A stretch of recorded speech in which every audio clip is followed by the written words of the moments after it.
तो सब कुछ अगर सही रहा तो मनीष कल शाम तक बाहर रहेंगे। नहीं तो फिर नए साल में आएंगे। कल शाम तक मनीष बाहर रहेंगे किसी भी कीमत पर। अच्छा, ये परसों नहीं होगा, कल शाम को बाहर रहेंगे, क्योंकि आज जो गलती हुई है वो गलती कल नहीं करेगा वो। नमस्कार, आप देख रहे हैं पीजी न्यूज। मैं प्रवीण आप सभी का बहुत बहुत स्वागत करता हूं। अभी हम बिहार की राजधानी पटना में हैं और आपको बता दें कि मनीष कश्यप आज जेल से बाहर आने वाले थे। अगर हम आपको बात करें तो दो खबरें हमने चलाया।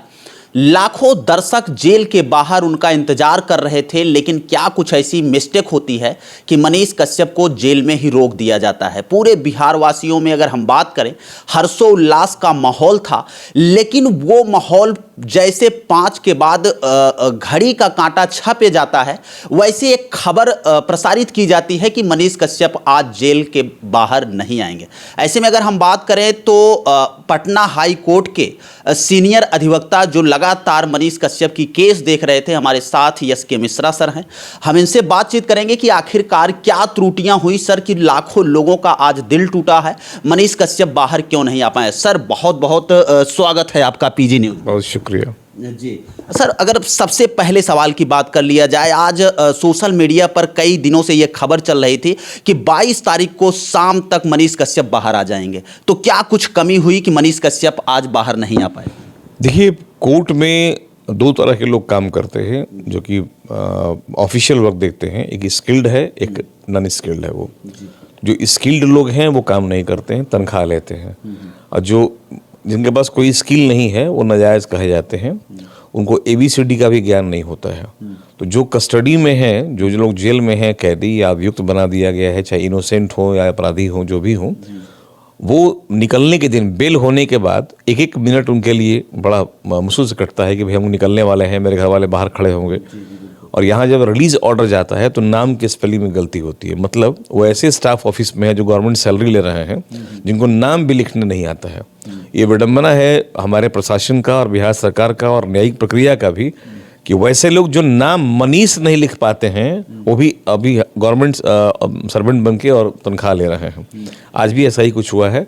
मनीष का रिलीज ऑर्डर बन चुका, ऑनरेबल हाई कोर्ट ने तो ऑर्डर पास कर ही दिया था। कल उम्मीद था कि मनीष को निकल जाना चाहिए, लेकिन कल बेल फर्निश होने में थोड़ी लेट हो गई थी। आज बेल फर्निश कर दिया गया, सब कुछ सिक्योरिटी बॉन्ड भर दिया गया, बेलर भी वहाँ आ चुके। रिलीज के लिए जब यहाँ से भेजा गया तो 5 बजे तक रिलीज जनरली कोर्ट से निकल जाता है और 6 बजे के पहले कैदी बाहर निकल जाते हैं। लेकिन आज जो भी कुछ वहाँ पर हुआ उसमें दरअसल नाम में गलती हो गई, और जब नाम में गलती हो गई तो फिर जब वहाँ मिलान किया गया तो नाम में थोड़ा सा डिफरेंस था। तो वहाँ जेल प्रशासन ने कहा कि भाई नाम तो गलत है, इसलिए हम लोग छोड़ नहीं पाएंगे। आज विडंबना यह है कि कल कोर्ट का अंतिम दिन है। कल सिविल कोर्ट बंद हो जाएगा विंटर वैकेशन के लिए, एक्समस छुट्टी हो जाएगी। फिर अगर कल भी ये नहीं पहुंच पाया टाइम पर तो फिर मनीष का निकलना इस साल तो संभव नहीं है, अगले साल 2 तारीख को निकलेंगे। फिर वो मतलब लेट हो जाएगा। फिर उम्मीद है कल मनीष जेल से बाहर रहेंगे, क्योंकि कल हम लोग पुरजोर कोशिश करेंगे। कल हम भी सिविल कोर्ट जाएंगे और उस आदमी से मुखातिब होंगे जिन्होंने रिलीज ऑर्डर बनाया था कि गलती हुआ कैसे आखिर। और इस पे स्वतः कोर्ट को और सरकार को भी संज्ञान लेना चाहिए कि ऐसे स्टाफ को जॉब करने का अधिकार नहीं है जो नाम तक लिख नहीं पाता। ये पहली गलती नहीं है। सर अगर हम एजुकेशन डिपार्टमेंट की बात करें या भारत सरकार की बात करें, जिस प्रकार से एजुकेशन को बढ़ावा दिया जा रहा है, लेकिन अगर गवर्नमेंट सर्वेंट अगर इस प्रकार की गलती करता है तो इस पर आप क्या कहना चाहेंगे कि कहीं न कहीं मनीष लिखने नहीं जान रहा, वो व्यक्ति नौकरी कैसे कर रहा है? ऐसे तो उसको तुरंत हटा देना चाहिए, सही है कि नहीं? बिल्कुल, हमने तो यही कहा अभी कि ये लोग सरकार से वेतन लेते हैं और ABCD का भी ज्ञान है। भाई हिंदी में लिख के दो, फिर किसने कहा कि तुम अंग्रेजी में नाम लिख के दो? तुम हिंदी में ही लिख के दो। लेकिन हिंदी भी लिखने का तुमको आ रहा है तो फिर तुमको जॉब करने का अधिकार नहीं है। तुम सरकार के यहाँ बैठ के नौकरी कर रहे हो और तुमको हिंदी इंग्लिश लिखने नहीं आ रहा है, तो ये अभी सोचनीय बात है। और ये शर्मनाक बात है बिहार सरकार के लिए कि ऐसे लोगों को एम्प्लॉय बनाया जाता है। तो कहीं ना कहीं जब भी एम्प्लॉयमेंट होती है तो पैरवी चलती है सरकार की। जिस तरह से मनीष को अंदर किया गया राजनीतिक दबाव में, ऐसा ही राजनीतिक दबाव में हमारे यहाँ नौकरी भी मिलती है लोगों का, और वैसे लोग बहाल हो जाते हैं। और स्किल्ड लोग जो हैं, जिनमें रियली इसमें एबिलिटी है, वो सड़क पे होते हैं। तो ये तो सरकार की बहुत बड़ी, मैंने सरकार यहाँ डिफॉल्टर है, लेकिन इसमें हम अगर कुछ नहीं कर सकते हैं, क्योंकि सरकार का ही ये काम है। सब कुछ सरकार ही है, कानून खास उनके लिए है, न्याय भी खास उनके लिए है। हमारे आपके लिए कोई न्याय नहीं है। अगर एक तरफ ये देखा जाए सर, जैसे अगर कोई व्यक्ति जब इस पृथ्वी पर जन्म लेता है तो वो अपने माँ के गर्भ में 9 माह रहता है। उसके बाद अगर कहीं न कहीं मनीष कश्यप की जेल की अगर हम बात करें तो वो 9 महीने बाद बाहर निकलना है। इसको आप किस तरीके से देख रहे हैं सर? नहीं, ये 9 महीना तो कोइंसिडेंस है कि 9 महीना का एक गर्भ होता है और नया बच्चा पैदा होता है। 9 महीने के बाद मनीष 9 महीने के बाद निकल रहा है बाहर, नया जन्म मिल गया। जो लोग 20 साल बाद निकलते हैं जेल से, उसके लिए क्या कहेंगे आप? जो 20 साल तक जेल में रहते हैं उसके लिए कौन सा माह होता है? क्या उनका नया जन्म नहीं होता है?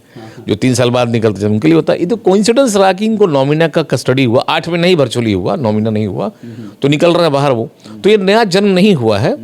अभी मनीष को बेल मिला है, मनीष बाहर निकल के अपना डिफेंस लाएंगे और अभी ट्रायल शुरू होगा। ट्रायल शुरू में अपना ये साक्ष्य लाएंगे अपने समर्थन में।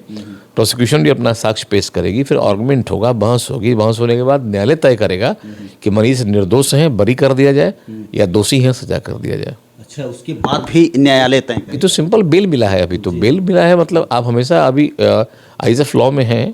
कानून आप पर नज़र रखी हुई है कि आप कोई इससे दोबारा गलती ना कर सके और आप ट्रायल के लिए तैयारी कर लें। ट्रायल के लिए मिल रहा है आपको, इसलिए बरी नहीं। अगर एक तरफ ये देखा जाए कि सर कुछ लोग ये कयास लगा रहे हैं कि मनीष कश्यप बाहर आने के बाद पत्रकारिता करेंगे या नेता बन जाएंगे। नहीं, ये उनका अपना निजी सवाल है, इसमें हम लोग क्या कर सकते हैं? ये न्यायिक प्रश्न नहीं हुआ।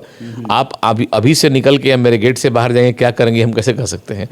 लेकिन जो स्किल मनीष में है वो दोनों ही डेवलप हो गया है।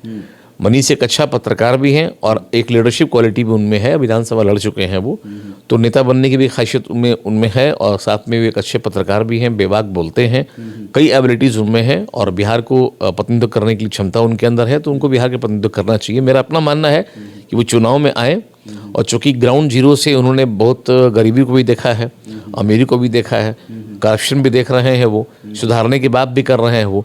तो जितना स्किल उनके अंदर में करप्शन सुधारने के लिए है, वो इस सेवा में माने राजनीतिक कद अपना ले लें वो, फिर समाज सुधार करें, ज़्यादा बढ़िया रहेगा। अच्छा सर, अगर हम बात करें जैसे कोर्ट से बेल मिलने के लिए जब बेल दिया जाता है तो क्या कुछ लिखा पढ़ी होती है और क्या कुछ शर्तें होती है? ऐसा भी माना जाता है कि बाहर आने के बाद अब मनीष कश्यप जो है अपनी बातों को जिस बेबाकी अंदाज में रखते थे अब उस अंदाज में नहीं रख पाएंगे। ये सारी चीज़ें कुछ प्रतिबंधित की जाती है। क्या कुछ सच्चाई है सर जो दर्शक जानना चाहते हैं? संविधान में आपको पूरी आज़ादी है, गाली छोड़ के सब बोल सकते हैं आप, या कोई भी ऐसी बात आप अपने को व्यक्त कर सकते हैं जो अगले को बुरा न लगे, आप उसे पीड़ित या दुखित ना करें।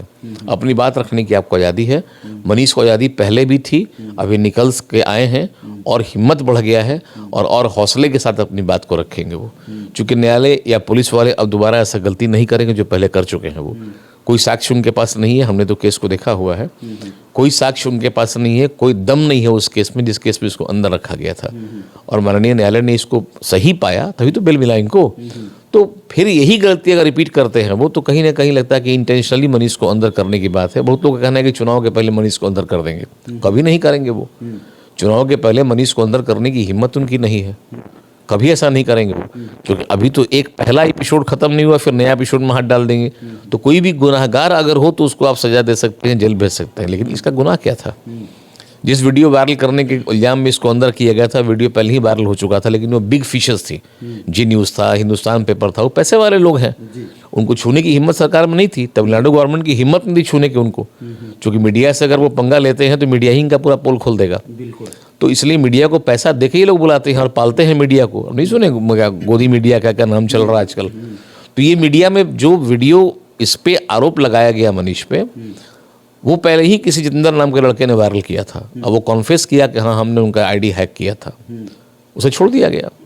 तो जो एक्चुअल हैकर है वो बाहर है और जिस पे इल्जाम लगाया गया उसको अंदर भेज दिया गया। और इससे हमने तो न्यायालय में बहस करने में ये सवाल न्यायालय से किया था कि मुझे वो आंकड़ा दिखा दिया जाए कि मनीष के इस वीडियो वायरल करने से कितने लोग मरे, कितनी बिल्डिंग गिरी। कुछ तो नहीं हुआ। यही सर हमारा अगला सवाल जो हम करने वाले थे, आपसे यही सवाल करने वाले थे। अगर यह नस्से की बात किया जाए तो यह नस्से किस आधार पर किसी व्यक्ति के ऊपर लगाया जाता है, या फिर यह नस्से होता क्या है? जैसे कि जैसे मनीष कश्यप के ऊपर यह नस्से लगाया जाता है, वैसे तमाम लोग ये कहने लगते हैं कि अब मनीष कश्यप का आजीवन कारावास हो जाएगा और मनीष कश्यप अब बाहर नहीं आ पाएंगे, मनीष कश्यप को कोई देख नहीं पाएगा। यह नस्से के बारे में थोड़ा से बता दीजिए। और मनीष कश्यप के ऊपर यह नस्से पहले ही खारिज, 1 महीना पहले ही खारिज हो गया। देखिए, एनएसए कोई कस्टडी या जेल नहीं है जी। एनएसए जो है वो नेशनल माने राष्ट्रीय सुरक्षात्मक दृष्टिकोण से अगर देश को ये लगता है या अगर शासन को ये लगता है किसी आदमी के इस तरह के प्रचार प्रसार करने से समाज में द्वेषता फैलेगी, समाज में कुछ विध्वंसक चीज़ हो सकता है, समाज टूट सकता है, राज्य को घाटा उससे है, देश को कुछ अगर घाटा हो रहा है, तो वैसे लोगों को एक प्लेस पे बंद कर दिया जाता है। ठीक है। एक और सर आखिरी सवाल, ये अंतिम सवाल करेंगे कि अगर कल अगर सब कुछ ठीक ठाक रहा तो मनीष कश्यप कितने बजे तक बाहर आ जाएंगे? अगर कल बाहर नहीं आते हैं तो फिर कब आएंगे? बड़ी बात यह है कि अब ये टाइम बताना बड़ा मुश्किल है, क्योंकि टाइम हमारे न्यायिक प्रक्रिया में कहीं नहीं है कितने बजे क्या होगा। मान लीजिए सारे कुछ त्रुटि दूर हो गए, कोई घर से आया ही नहीं, रिलीज भेजने वाला या ले जाने वाला निकालने वाला, तो कैसे निकल पाएंगे वो? सब सही हो गया, रिलीज ले जाने वाला ही कल एब्सेंट हो गया, तो कैसे पहुंच पाएगा वहां पर? तो सब कुछ अगर सही रहा तो मनीष कल शाम तक बाहर रहेंगे, नहीं तो फिर नए साल में आएंगे। कल शाम तक मनीष बाहर रहेंगे किसी भी कीमत पर। अच्छा, ये परसों नहीं होगा, कल शाम को बाहर रहेंगे, क्योंकि आज जो गलती हुई है वो गलती कल नहीं करेगा वो। तो आपको बता दें ये हम नहीं, ये अगर हम बात करें तो पटना हाई कोर्ट के यस के मिश्रा सर कह रहे हैं कि कल मनीष कश्यप बाहर आ जाएंगे। और अगर कल मनीष कश्यप बाहर नहीं आ पाएंगे तो अगर हम बात करें पटना हाई कोर्ट के सेशन की तो छुट्टी हो जाएगी। फिर अगर मनीष कश्यप को देखा जाए तो वो 2024 में 2 तारीख तक 3 तारीख तक आ सकते हैं। चलिए फिलहाल इस वीडियो पर आप क्या समझते हैं, कमेंट राय में अपनी राय जरूर दीजिएगा। मित्रों मिलते हैं फिर से एक नेक्स्ट वीडियो में और एक नई खबर के साथ, तब तक के लिए हमें दीजिए इजाजत। जय हिंद, जय भारत।